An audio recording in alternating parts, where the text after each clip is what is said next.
এইটা হচ্ছে, না এটা না, এটা না। এটা না, তাই তো? এই হুজুরের এই যে বেড়া, এই যে এখান থেকে ভিতর থেকে দেখা যায়, এই থেকে তার এখান বাসা থেকে? শুরু হয়। আচ্ছা, এই হলো বাসা, এই থেকে। এইটা হচ্ছে ওসমান হাদির বাড়ি। হ্যাঁ হ্যাঁ, ওই যে ওসমান হাদির বাবার বাড়ি এটা। ওই যে নদী ভাঙ্গনে ওই বাড়িটা নদীতে চলে যাওয়ার পর, সুগন্ধা নদীতে যে বাড়িটা চলে যাওয়ার পরে এই জায়গাটায় জায়গা ক্রয় করছে।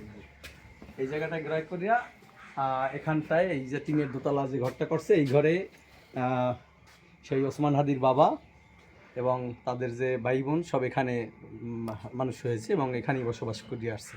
মানে ওসমান হাদি বাবা এখানে এসে বাড়ি করছে নাকি ওখানে ভেঙে যাওয়ার পরে? ওখানে ভেঙে যাওয়ার পরে এই জায়গাটা ক্রয় করে এখানে এই যে বাড়ি করছে।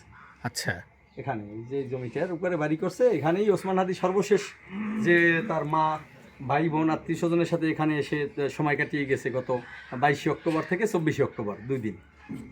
আচ্ছা। এই শেষ আসা তার এলাকায়। ভালো আছেন সেজন্য। এই সেই তার বাড়ি।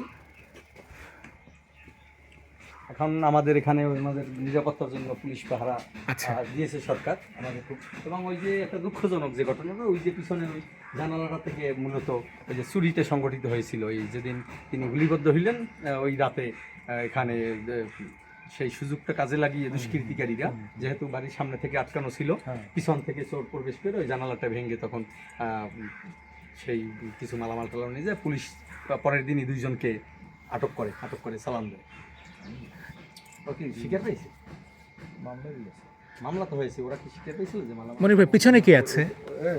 ওরা আছে, ফ্যামিলির আছে, কেউ নেই, চলে গেছে সব, বাসা আছে। 5টা মামলা দেখলাম, 2 জনের নাম। হ্যাঁ ওদের, হ্যাঁ হ্যাঁ, এই যে ঘরটায় এখানটায় চুরি হয়েছিল, এইখানটায় আপনি দেখেন, এই যে দেখতে পাচ্ছেন না, এইখানটা ভেঙে ওই রাতে গুলিবিদ্ধের রাতে খুব আমি বেশি আপসেট হয়েছি ওই ঘটনায়, যে একটা বাংলাদেশের উদীয়মান এক তরুণ যুবককে গুলিবিদ্ধ করলো। এরপরে আপনি দেখেন যে মানুষের নিকৃষ্ট কর্মমানসিকতা, তাদের আত্মীয় স্বজন সব শোকাবৃত, সমস্ত বাংলাদেশ বেশি মানুষ শোকাবৃত। সে তার ভিতরে এই জায়গাটা ভেঙে তাদের ঘরে প্রবেশ করে, কিন্তু ওই চোর প্রবেশ করে। তবে পুলিশকে পরবর্তী পর্যায়ে পুলিশ পাহারা বসিয়েছে, কিন্তু পুলিশের পাহারা ওই দিন রাতেই বসানো উচিত ছিল, তাহলে কিন্তু এই চুরিটা হতো।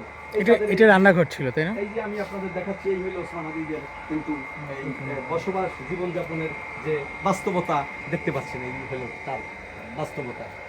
এই জায়গাটুকু, এই যে পিছনের জায়গা নাই, এই জায়গাটুকুই তার বাবা ক্রয় করেছে এবং সে সাধারণ জীবনযাপন করে ওসমান হাদি এবং তার পরিবার।